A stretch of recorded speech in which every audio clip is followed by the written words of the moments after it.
las selfies y de la mayor difusión de imágenes que haya visto el mundo en su historia, el consumo desmesurado ha banalizado por completo las manifestaciones visuales. Una vez consumidas, las imágenes se convierten en una pila de información inútil que nunca más va a volver a ser mirada o consultada.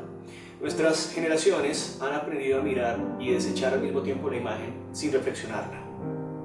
No es su culpa, la saturación es tanta que mientras estás viendo una fotografía, otros miles de millones aún están siendo gestadas y otras tanto eliminadas. El campo del arte no se salva. En 1984, el columnista del Saturday Evening Post, Art Woodward, denunciaba un reto ya conocido desde que el cine de Godard mostró por primera vez en Band Apart una tonta tradición llamada The 6-Minute Loop, en la cual los viajeros cumplían con el requisito ineludible de visitar las 3 piezas magistrales del Museo Francés en el menor tiempo posible: la Mona Lisa, la Victoria de Samotracia y la Venus de Milo, corriendo, y luego saliendo del museo. No había intimidad con la obra ni experiencia estética, solo un check más en la lista de requisitos cumplidos. La actualidad no dista mucho de ese despropósito de visita. Un espectador pasará más tiempo ensimismado en la pantalla digital de algún artefacto, mirando si la pintura quedó bien enfocada y encuadrada para la fotografía. La experiencia estética ha sido trivializada y fallida. Este público no gozará de ese maravilloso encuentro con algún objeto, edificio, obra de arte o en general manifestación artística que secuestra nuestras emociones, acelera el corazón y produce una mezcla de melancolía, euforia y llanto, el síndrome de Stendhal. La lamentable conclusión de esta pérdida de emoción frente a la imagen es subvalorarla, perder la conciencia de toda la información que ella contiene, desconocer el trabajo físico e intelectual detrás de ella y finalmente asumirla simplemente como algo bello y bien logrado. Y es precisamente en ese mundo de inmediatez y superficialidad de la imagen donde la obra de Julio Larraz irrumpe para recordarnos que la pintura también es un acto de tremenda erudición, donde incluso su maravilloso hecho estético y atractivo visual puede llegar a ser equiparado por su mismo discurso. Un discurso que evidencia toda su inteligencia, su formación, sus preocupaciones y sus críticas. En el caso de Larraz, ese discurso que aborda su producción artística ha tardado más que la ejecución de una pintura. Le ha tomado toda una vida crear todo un universo que lo comprende y le ha dado un nombre a ese lugar: Casabianca. El nombre con que bautizó este lugar de su imaginación proviene, como en muchos de los casos de sus imágenes, del mundo de la literatura. En 1826, Felicia Dorothea Hemans publicó su poema Casabianca, que trata sobre la conflagración que acabó con el navío L'Orient y que dejó como saldo más de 1000 muertos. En 1728, el Imperio francés y la Armada británica se disputaban las colonias del norte de África en una guerra naval en el Mediterráneo, frente al delta del Nilo. Louis Casabianca era el nombre del comandante de la nave. Sin embargo, para Hemans, el protagonista no era el comandante, sino su pequeño hijo de 13 años, que fue inmolado junto a su padre por las explosiones de la Santa Bárbara del barco, justo mientras le preguntaba a su padre si había cumplido satisfactoriamente todas las funciones y tareas que se le habían encargado. En lengua inglesa, el poema de Hemans fue muy conocido, difundido en las escuelas y aprendido de cabo a rabo por los estudiantes, convertido en un clásico y una alegoría a las virtudes y al patriotismo. No es más que una casualidad que encontremos entre el nombre de Casabianca y las imágenes de Larraz algún parecido a la célebre película Casablanca de 1942, pero es una grata casualidad en la cual las pinturas de Larraz parecen ilustrar como fotogramas algunos aspectos en los que pintura y cine coinciden: los amantes y los aviones en la pista de aterrizaje, los autos clásicos, las comitivas policiales formando a manera de desfile, pero sobre todo la presencia de estos hombres vestidos de un impecable blanco como un irresistible Humphrey Bogart en la escena del casino. Cientos de los rigurosos textos e investigaciones que han seguido la producción de Larraz han revisado ampliamente sus innumerables influencias pictóricas, desde los bodegones que nos recuerdan el barroco español y la pintura flamenca, hasta los escenarios arquitectónicos donde Giorgio de Chirico pareciera haberle causado una tremenda impresión. Sin embargo, y aunque está descartada de forma consciente, a pesar que en una obra tan onírica no hay que descartar una reminiscencia inconsciente, debemos tener presente algunas afinidades visuales con el lenguaje cinematográfico. Sus composiciones, su necesidad de producir en imágenes una narrativa, la horizontalidad en el mayor número de las pinturas y sobre todo la iluminación de las escenas tan maravillosamente logradas que parecen fotogramas extraídos del cine de los años 40, 50 y 60.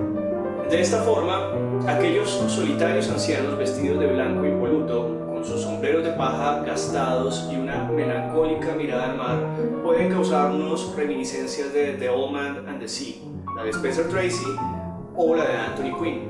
Una cita que puede ser tan cinematográfica como literaria, por la novela de Hemingway, y que además tiene la especial virtud de ocurrir en la misma locación de Larraz, la misma Habana donde nació en 1944 y que tanto marcaría su producción.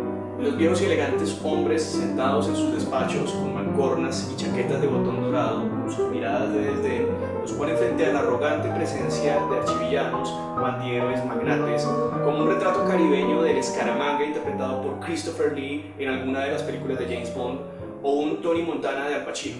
Y por otro lado, otros jóvenes vestidos de sobria blancura, mirada misteriosa pero derrochante garbo, como Giacomo Casanova en La Maestranza, y otras tantas pinturas nos recuerdan al mismo Bond en su tuxedo caribeño para Goldfinger, o el smoking claro de Robert Redford en The Great Gatsby, otra cita originalmente literaria, Marlon Brando en Quemada, o un lujurioso Marcello en la última escena de La Dolce Vita. Todas pueden ser asociaciones caprichosas de mi parte, pero dos cosas sí son ciertas.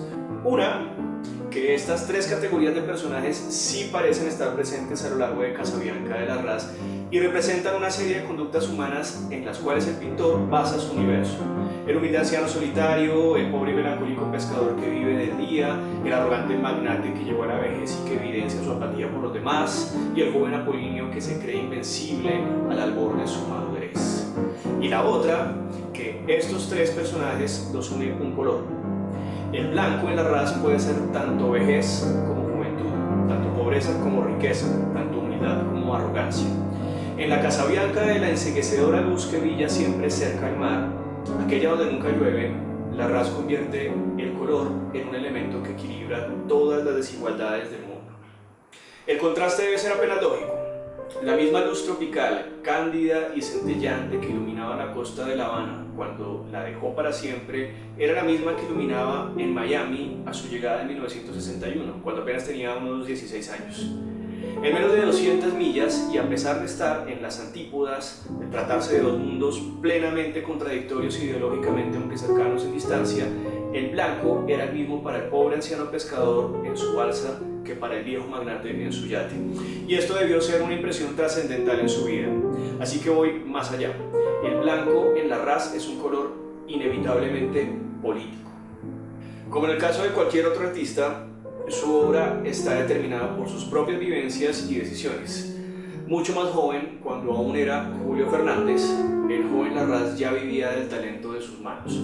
No como pintor, sino como carturista en el New York Times, el Washington Post, el Chicago Tribune y la revista Vogue, entre otras. En la Time se publicaría una de sus más famosas e irreverentes imágenes. Luis XIV con la cara de Richard Nixon lanzando su arbitrario y despótico El État c'est moi. Antes de Larraz, Fernández ya era un afilado lápiz contra la corrupción, el conservadurismo de extremas y toda coaptación de las libertades. Así que las revistas fueron su plataforma para ser un punzante y lacónico contradictor de gobiernos y políticos. Los rostros de cientos de personajes fueron justamente distorsionados, grotescamente interpretados y debidamente satirizados.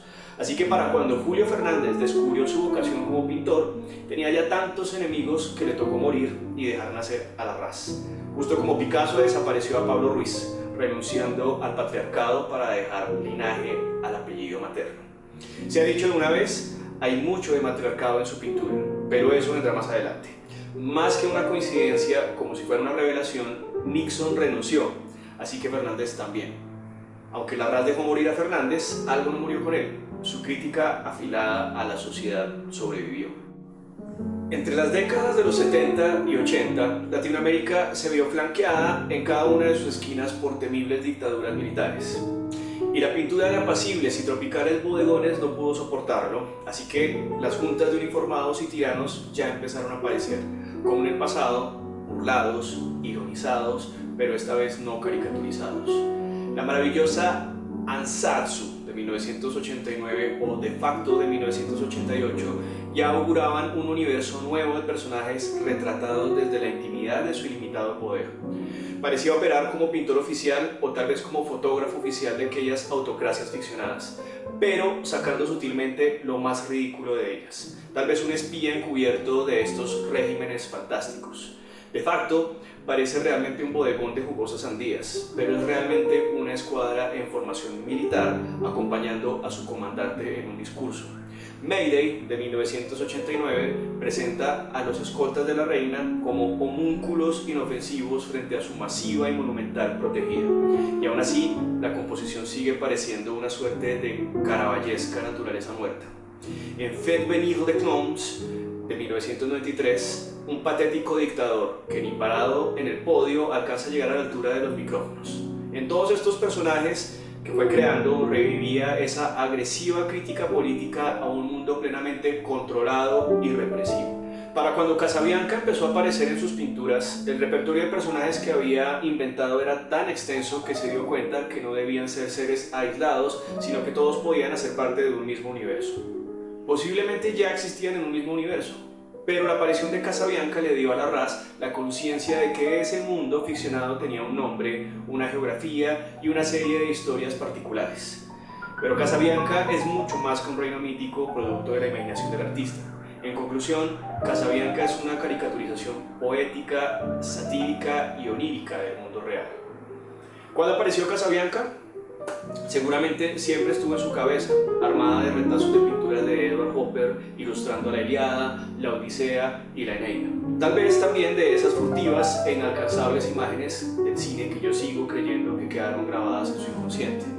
Pero en su pintura empezó a aparecer consistentemente y cada vez de manera más frecuente en la primera década del siglo XXI. Así, el universo empezó a organizarse.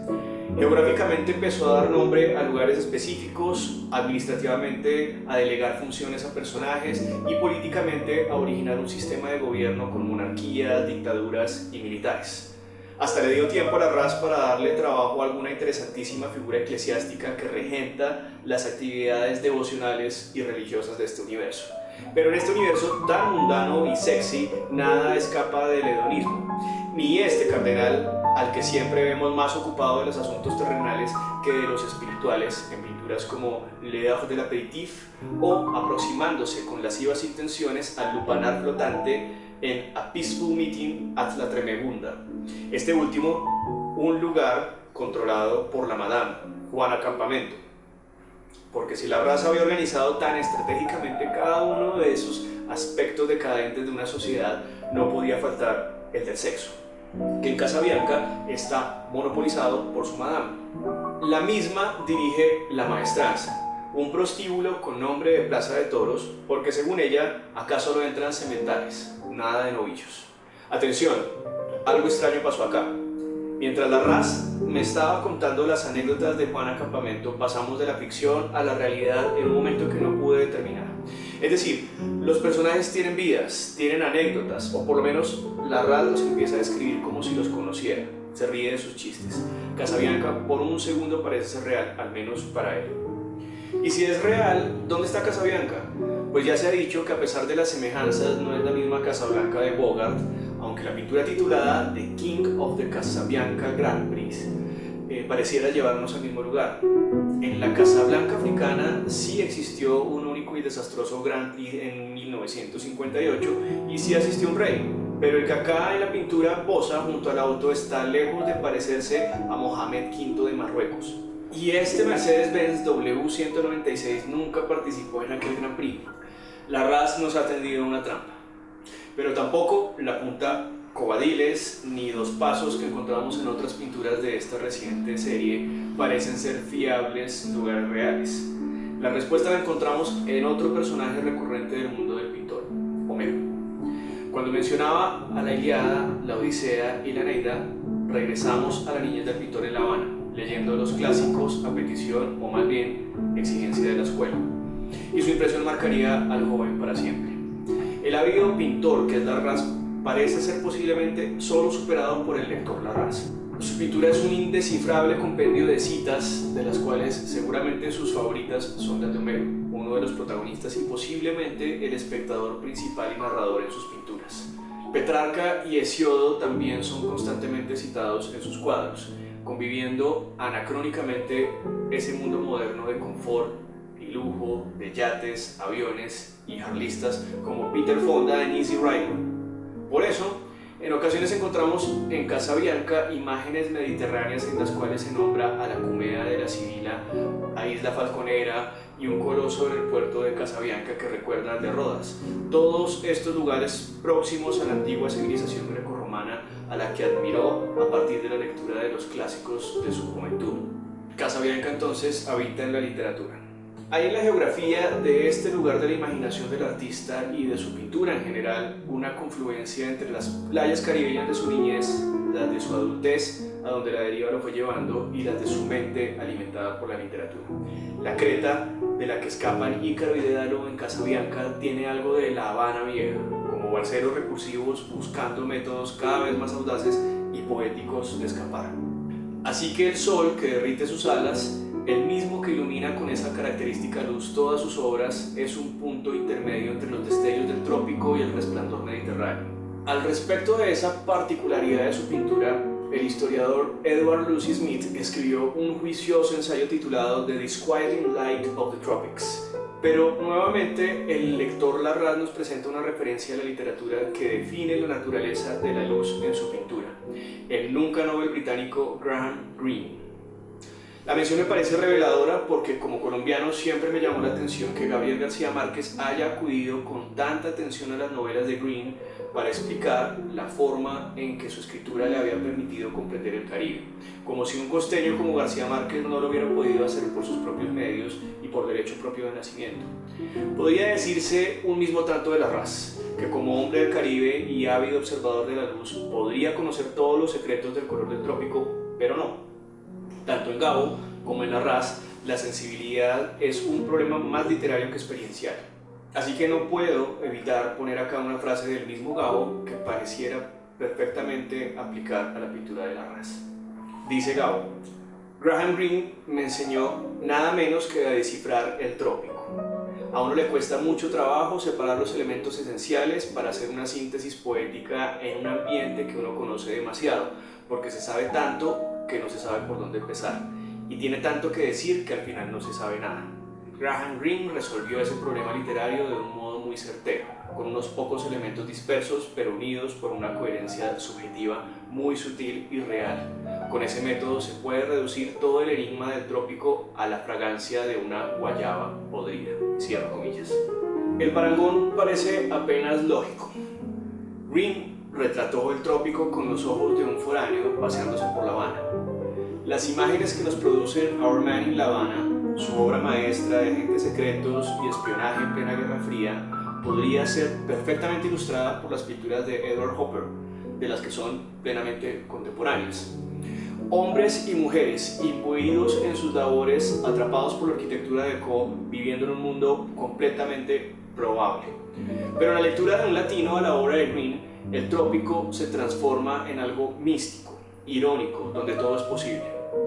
At Isla Formentera y A Meeting with the Queen de Larraz parecen ser las imágenes correspondientes a un retrato de la mama grande de Gabo, la matrona todopoderosa de Macondo. Había dicho que hay mucho de matriarcal en Casabianca y la prueba está en estos personajes femeninos que exudan poder. La reina de corazones que aparece tan frecuentemente en su pintura nunca parece revelar plenamente su rostro, pero siempre podemos reconocer en ella un personaje autoritario, grotesco y parasitario.